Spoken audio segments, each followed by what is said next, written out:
Hello, neighbors. Happy Pride Month.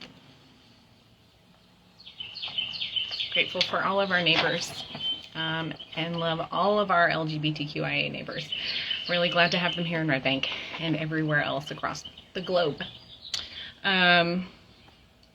We have our second and final vote on the budget tomorrow, so that's the biggest, I guess, agenda item. We did have, I want to say maybe 10 or so residents who showed up at the first budget vote, and we had 3 comments specifically on the budget, and that's it. So, but tomorrow you still have your chance. If you were not able to come last time and you want to come and ask questions or give comments, you can do that at our regular meeting at 6 o'clock. It is an ordinance that's in unfinished business. It's the last ordinance there, and then we have 2 more that are new business after that. So it's the third to last voting item for the evening. Anyway, yeah, let's just jump into it, guys. And then if you have questions, as always, you know where to find me. You can catch me here or through my city email account. And I've gotten 2 emails about the budget and the proposed tax increase so far this year. That's it. So, and I did respond to both of those. And happy to answer any other questions that anybody has. Our first agenda item is an employee recognition for our Assistant Fire Chief, Jerry Carter. He has been with our department on a paid basis and now voluntary basis for 50 years. It's really, really amazing. Jerry is such an amazing guy. He has so much history. I think he's lived in Red Bank that whole time. He just knows so much about our community. He's so plugged in and invested. He's always showing up at the fire hall drinking coffee with the guys. So I'm really excited to recognize him and his years of service to our community. Item number 2, these next 1, 2, 3, 4 items are on our consent agenda. We are going to be talking about approving a revised GPS policy for our employees. They are required to have GPS in their vehicle. And so it was just updated because technology has advanced in the years since it was last updated. And then one kind of more significant change beyond just modernization language.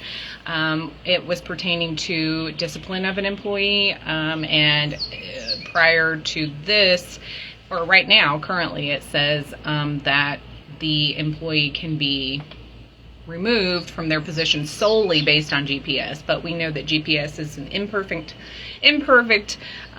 technology and locating device, and so our HR director, risk manager, is recommending removing solely. It would just be one of a number of factors that would have to play into that determination. Item 3, approve our capital improvement plan. Okay, that's a big deal. That's actually a really, really big deal. So we've talked about it. You guys have heard me talk about it quite a bit.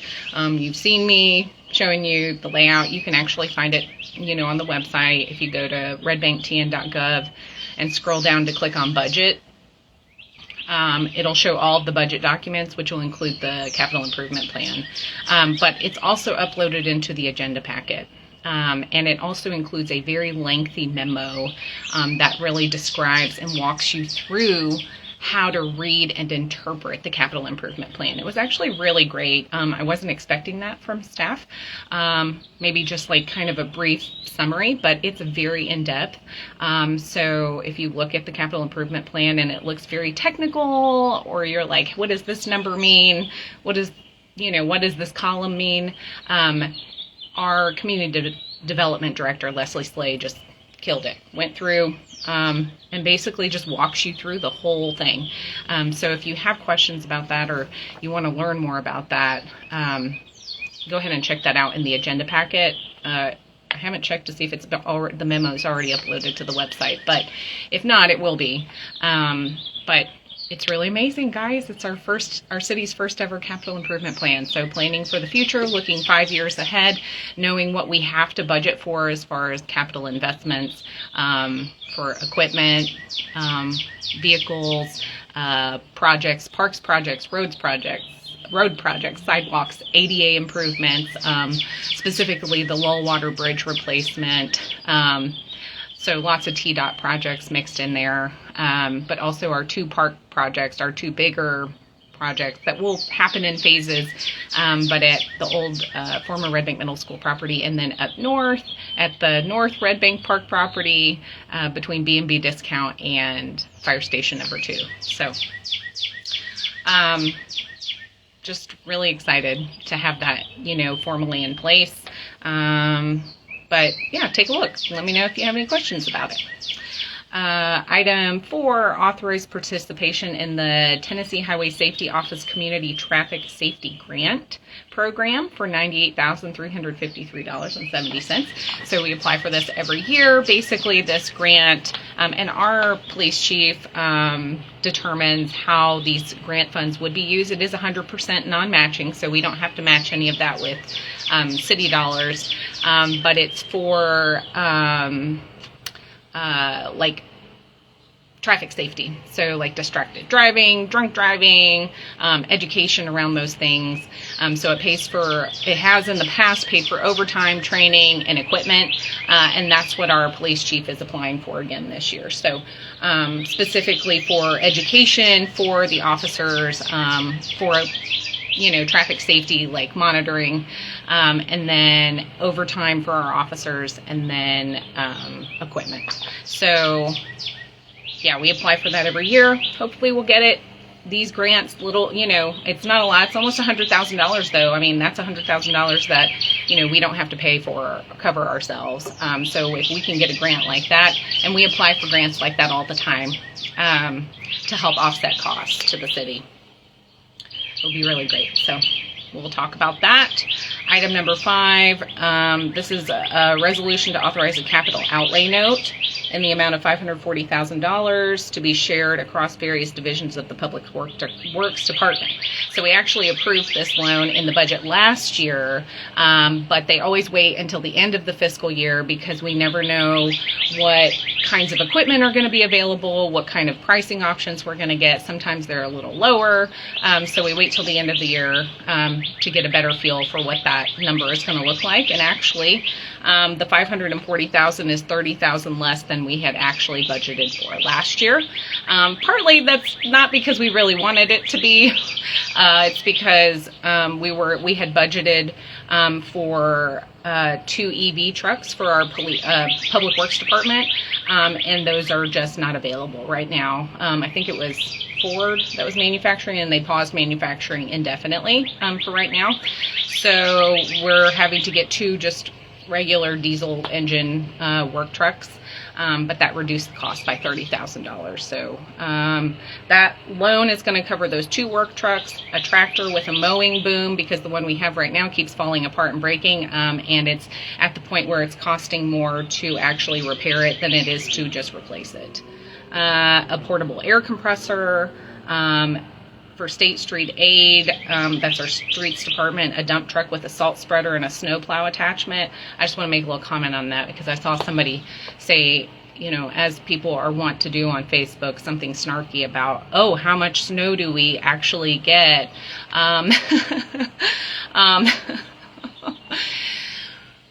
But when we get it, y'all are going to want us to be plowing the snow. So that's just how it works. It's like insurance, right? You pay insurance to cover you in the event that something happens, but you hope that it doesn't happen. But you pay for that insurance to cover you in case that the worst case scenario happens. Then 2 work trucks for our solid waste department and a trailer for them to tote around the air compressor and other large items. Yeah. So that's what that loan is for. And that, forgive me, I don't actually have that right now. I think that might be a 4-year loan, but don't quote me on that. Apologies, I should have known that. It was locked in at 3.97% interest rate though. So pretty good for these times that we're in right now. Item 6, so we're on to, the last 2 items are new items of business, so they're not under the consent agenda because they're ordinances. One of them is for our end of year grant rollovers, so we have to budget, or we have to amend our budget when we get grant funds. So we can't anticipate grant funds. We apply for them, all throughout the year, but we can't count on them coming through, and we can't count on them coming through when we expect them to. Sometimes we don't have any kind of timeline. So for instance, I've got my laptop here because I didn't want to print all this out. Sorry, give me just a second. So like the THSO grant that I was just talking about, we apply for that, we get it, but we don't know when they're going to disperse the funds. And so we can't count that into the budget. So we have to make an amendment when we actually receive those funds. And then it's just offset, it's an expenditure, and then it's replaced with the grant funds immediately. So it's just a wash, but we have to report that. And then we've gotten some like arts grants from Arts Build. We got the Project Diabetes grant funds for Godsey Ridge Trail System. And we'll have to do that again the next 2 years because it's a 3-year grant program for our project. And then Tennessee American Water, we get a grant from them for our fire department every year. It's like $1,000, and it just helps offset costs for some equipment. We had an active older adults grant, and some other things like that. So that's just how that happens. We just have to report in the budget that we got those funds, and then that they were also expended. And then the last item is the end of year budget amendment. So we've been doing this. This is our new CFO, she's not new now, but our current, and fairly new. I think this is her second budget cycle.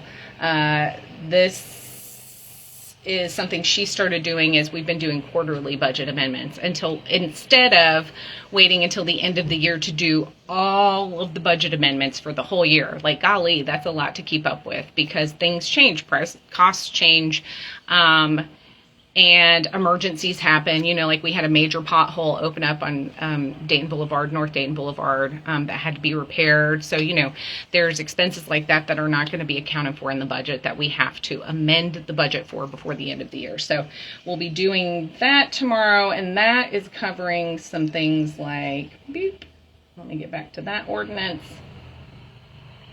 So a Public Works truck that we actually budgeted for like 4 years ago that only just came in. So because it wasn't included in this year's budget, but we finally got it in from the order that we placed, we do have to account for that. We did have to expend some extra funds for Carta Paratransit because the cost rose dramatically from kind of what we had understood was going to be the cost. And so, yeah. We had to pay those extra funds, and then some other things like that, like our health insurance. So I wanted to talk about that. So our health insurance increased $103,000. So those are things when people ask about the tax increase, and I understand we're all stretched and things are really hard right now, particularly right now. But, we as a city are facing those same increases, on a much, broader scale, because, we have equipment that goes out that we got to pay for. There's inflation just in general. There's contract costs that go up, and health insurance costs that go up, and all of these things, contract costs, labor costs. It's just never ending. It's never ending. So we have to, we have to come up with the funds to support those things if we want to be a city. That's really just what it comes down to. We are a city. If we want to be a city that offers services to our community, because we want to be our own city. I think that's the big thing, right? We want to be our own city. We don't want to be a part of Chattanooga as far as its tax base goes, right? We like being in our own community. We like having greater access to our employees who provide the services to us. We like being able to call City Hall and get a real person on the telephone. We like our little community events that we have. Not little, they're not little. I say little because, in bigger cities, they're bigger. And I don't know about you guys, but I don't like being in massive crowds. So I much prefer the scale of our events. And that's why I live here. That's why I moved here in 2010. That's why I had my son here, my husband and I. That's why we're raising him here. We love this community and how it's just the right size for us, right? So anyway, that's it. That's the agenda for tomorrow. We have the 3 ordinances to vote on. Like I said, one of those is the budget. Then we have 2 other ordinances. One is a rezoning request for 1106 Ashmore Avenue.